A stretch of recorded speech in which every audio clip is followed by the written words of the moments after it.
Mr. President, I enjoyed listening to the comments of my colleague from Utah about the Affordable Care Act and some of its problems, and I wanted to expand on that a little if I could. I know we're having a discussion right now about whether to repeal and replace the Affordable Care Act, and we're focused a lot on what the time frame might be and what the replacement might be, which is appropriate, but we also have to remind ourselves as to how we got here. And we got here because the Affordable Care Act has not met its promises, and it has let down the people of Ohio and people around this country. Millions of these families have already had a tough time experiencing really a middle-class squeeze of flat wages, even declining wages on average over the last decade or so, and now higher costs. And that squeeze is accelerated by the costs of health care, which have gone up dramatically. In my own state of Ohio, the Ohio Department of Insurance has now reported a 91% increase in the individual market in Ohio in the last 6 years, an 80% increase for small businesses that are purchasing Affordable Care Act compliant plans. This is since the Affordable Care Act went into effect. So think about that, almost a doubling of health care premium costs. Who can afford that? People certainly can't afford it as their wages are flat or even declining on average. Nationally, according to the Kaiser Family Health Foundation, average family premiums since the Affordable Care Act was put into place have increased by more than $4,700. You recall one of the promises of the Affordable Care Act was that costs would go down, on average of $2,500 per family. Just the opposite happened, in fact, almost doubling of that to $4,700 increase. I don't think families have gotten that kind of pay increase. That would be an 80–90% pay increase to be able to afford that. They certainly haven't in Ohio. So this is a huge problem. To make matters worse, we think these cost increases are continuing to escalate in our state and around the country. In Ohio, premiums for this year, 2017, are on average 13% higher than 2016. So double-digit increase in 1 year. Two plans in particular, premiums went up by about 39% in Ohio. So for some families, much worse than that. We've had good leadership in Ohio, good leadership from Governor Kasich and Lieutenant Governor Mary Taylor, who's also the insurance commissioner for our state. And because of that, I believe we've done a better job of trying to control these costs. But in many parts of the country, the situation is even worse. Nationally, premiums are increasing by about a quarter just this year. 25% in 1 year. Arizona, they're doubling. Tennessee, they're rising 63%. Pennsylvania, right next door to Ohio, 32%. I could go on and on. I'm sure North Dakota's had similar problems, as a presiding officer can tell us about. But some people, might be able to afford these higher premiums. But a lot of people just can't afford it. I heard Senator Hatch talking about having to make a choice between paying your rent or being able to pay your premium. And that's what I hear back in Ohio as I talk to people who are already struggling and now hit with these huge expenses. Unless we take action, there's no light at the end of this tunnel. The Congressional Budget Office, which is a nonpartisan group up here in Congress, and also the Joint Committee on Taxation, projected unless we do something to change the status quo, premiums are going to continue to skyrocket. They say they'll grow by at least 5% per year over the next decade. By the way, that's far faster than they assume wages are going to grow. So again, this squeeze continues. The law was advertised as something that would, and I quote, bend the cost curve, meaning begin to see a reduction in the costs of health care. But health care costs have gone up, not down. And on top of that, the American people have had to pay hundreds of billions of dollars every year in taxes for this new law. There are 19 tax increases in the Affordable Care Act. Some of these, like the Cadillac tax, are very unpopular even among Democrats and Republicans. Hopefully we can deal with that with any kind of repeal effort immediately. Another goal of this law was supposed to be increasing access to health care. And let's talk about that for a second. I've heard different things on the floor here this week about that. About 6 million people lost health insurance that they liked as a direct result of this law going into effect. So about 6 million Americans are told your coverage is no longer adequate, doesn't meet the mandates, you're going to lose your coverage. President Obama told the American people, I'm told 37 different times, that if they liked their doctor, they could keep their doctor. Of course, that turned out not to be true. When you lose your health care plan and lose your doctor, you don't feel like those promises have been kept. The outside fact checker called PolitiFact, by the way, rated that as the lie of the year for 2013. That's the outside group that looks at what we elected officials say about what's going to happen and then compare it to what actually happened. And by the way, it's still not true. 1 in 5 Obamacare customers were forced to find a new insurance company for this year. So the Congressional Budget Office I mentioned, this Joint Committee on Taxation, these are nonpartisan groups. They now project that 27 million Americans are still uninsured today. And under the status quo, if we don't take action, they say that will be the case for the next decade. So this notion everybody's going to get covered, it just hasn't happened. By the way, that's about 1 in 10 people in our workforce, even after hundreds of billions of dollars of taxpayer dollars have been spent on the Affordable Care Act, including these 19 new tax increases. A lot of people have told me, Rob, I have health insurance, but I really don't because my deductible is so high. So forgetting the premium for a second that you pay for health care, just the annual deductible has gone out of sight. There's some plans where the deductible, as you know, for a family might be $8,000, $9,000, $10,000 a year. That's not really health care because you end up paying all that money out of pocket. The average deductible for a mid-level plan under Obamacare, according to the Kaiser Family Foundation, went up from $2,500 last year, 2015, year before last now, to more than $3,000 last year, an increase of about a quarter in just 1 year. So you see this increase also in the deductibles, the co-pays, not just in the premium. National insurers have lost billions of dollars on the Affordable Care Act exchanges, and a lot of them have just pulled their plans from the states. This is a real problem because if you don't have competition and choice out there, you're not going to get the cost down. I will say in my own state of Ohio, we've lost nearly a third of the companies on our exchanges just this year. We've gone from having 17 companies offering insurance on the exchanges in 2016, last year, to this year just 11. So 17 companies down to 11 companies. We now have 20 of our counties, 88 counties in Ohio, 20 of our counties where there's only one insurer. By the way, this is true nationally. About 1/3 of the counties around the United States now only have one insurer. And again, this leads to higher costs, less choice, less competition. Quality also goes down because you don't have that kind of competition for the beneficiaries. And it also, of course, affects this issue we talked about of premiums going up, deductibles going up, co-pays going up, and the middle class squeeze. So the president's health care law certainly failed at its own goals that were laid out, the promises that were made it harder to create jobs too, which is a different issue really. What is the economic effect of this? Of course, having more people covered is a good thing. We all want that. But what's the economic impact of the way that the Affordable Care Act was put into place? We're looking at the weakest recovery in the history of our country from a recession, still. Unfortunately, we haven't seen the kind of strong economic growth that we all hoped for and had anticipated after a deep recession. Some of the reason for that, in my view, is healthcare. Healthcare costs going up dramatically, people paying a lot more for healthcare, not being able to get ahead, small businesses having higher and higher costs. You look at the latest jobs report, it's really interesting. The Bureau of Labor Statistics tells us that 5.7 million Americans now are stuck in part-time work who want full-time work. So these people looking for a full-time job but can only find a part-time job. Now, why is that? The economy is not working as it should. It's not generating enough growth to create job opportunities full-time. But it's also because of these mandates under the Affordable Care Act. And I can tell you, economists may differ on the impact of this, but go talk to people about it. I was in Chillicothe, Ohio a few months ago. A woman came up to me and said, Rob, can you help me? Because my employer is saying I can only work 28 hours a week. And I figured what it was about. She was a fast food employee. But I asked her, I said, well, what do they say? And she said, health care. So what does that mean? It means that under Obamacare, if you work under 30 hours a week, you're not covered by the mandates and the new costs. And so some employers are just saying, well, we're going to keep you under 30 hours a week. That's led to more part-time work.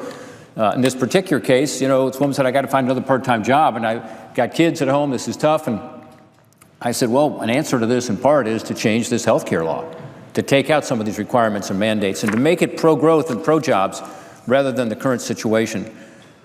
Tens of thousands of pages of new regulations in this new law. It forces businesses, small businesses, and I'm a small business person, I can tell you, divert a lot of time and effort toward trying to figure it out. You go to these consultants on the outside, you pay them a bunch of money, and they tell you, we're not sure what it means either. I mean, this is one of the big issues that doesn't get talked about much with the Affordable Care Act, is that it's just really hard for a business to figure out what they're supposed to do, particularly small businesses that don't have that kind of expertise and professionals in-house. So those costs instead could go toward more employees. They could go toward reinvesting in the business, plant and equipment, but they're going to try to figure this thing out.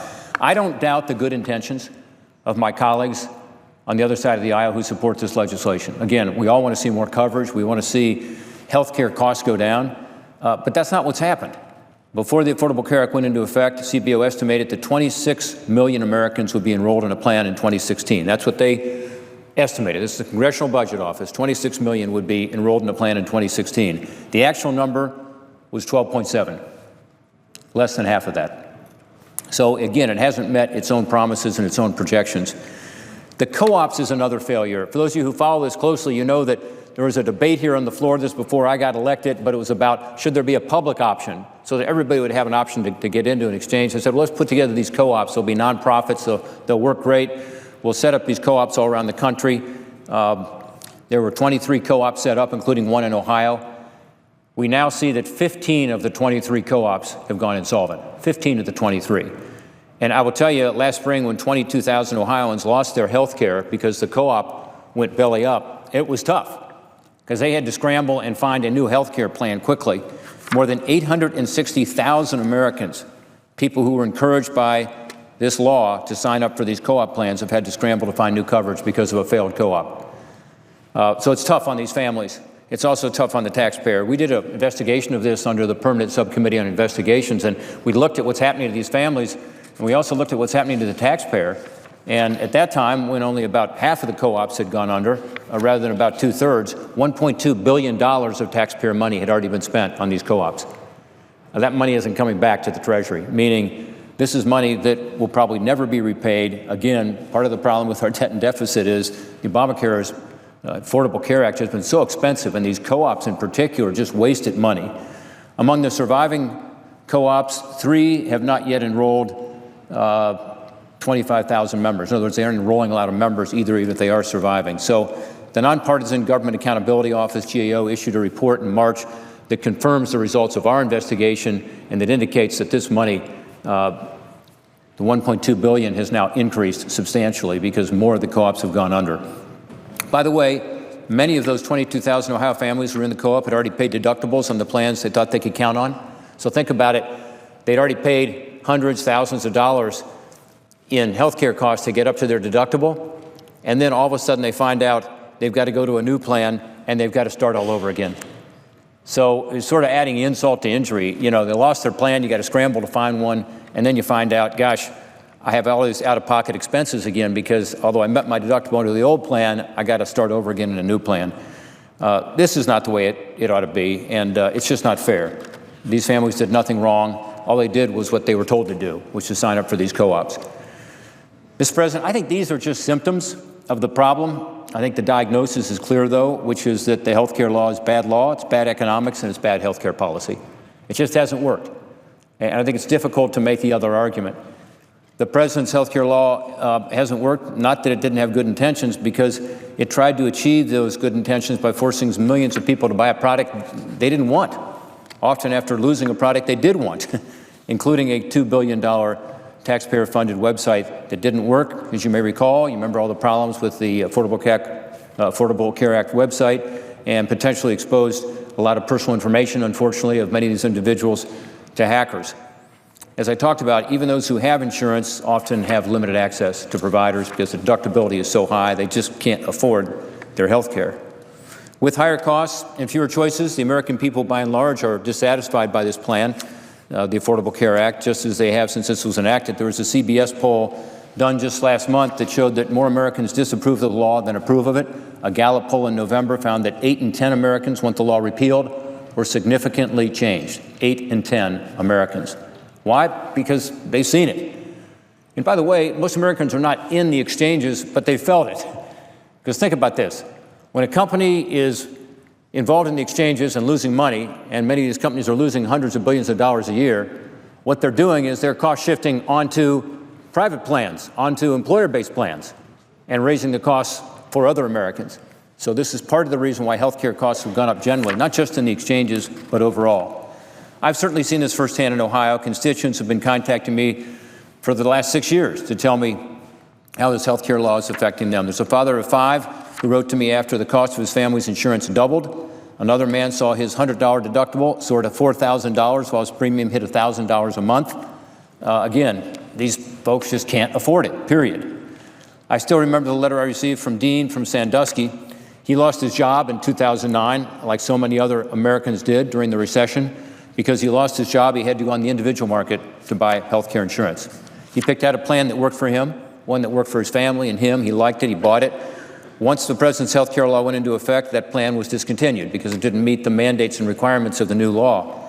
So he found himself, high and dry. He had to go find another plan. He had to buy a plan twice as expensive, and it cost him more than half of his pension, because that's his income, is his pension. So not only did he lose his job, but then he was saddled with a much more expensive cost of living with a plan that he couldn't afford. He didn't do anything wrong, but because of a failed, mistaken approach that Congress took to health care reform, he's now got to struggle to make ends meet. Susan from Batavia also wrote to me, a single mom in Batavia. She lost her plan that she liked because of the president's health care plan. Susan was interesting. She wrote and said, I stay in shape. I watched my diet. I exercised regularly. I did all the right things. I had a plan I liked, high deductible, low cost plan. But under the president's new health care law, I had to change my plan. Her coverage, by the way, was for double the price on the premium. Single mom, tough to afford it. Another Susan from Columbus, Ohio, wrote to me and told me that she works for a small business with 12 employees. When the health care law went into effect, their rates went up nearly 30% in 1 year. Small businesses and new businesses cannot afford that. I can't tell you how many small businesses I've been to where I ask them, what have your premiums done over the past several years? And they tell me, double digit, Rob, double digit. If we get an increase that's in the low double digits, that's a good thing. I mean, again, there's no place for that to come from except for wages and benefits and cutting back on employees. In some cases, again, not expanding plant and equipment they would want to otherwise because of this health care law. It doesn't have to be this way. We can enact real health reform that uses the market forces that help to increase competition, that require insurance companies to compete for our business, that allow people to get the plan that they want, looking all around the country for what works best for them.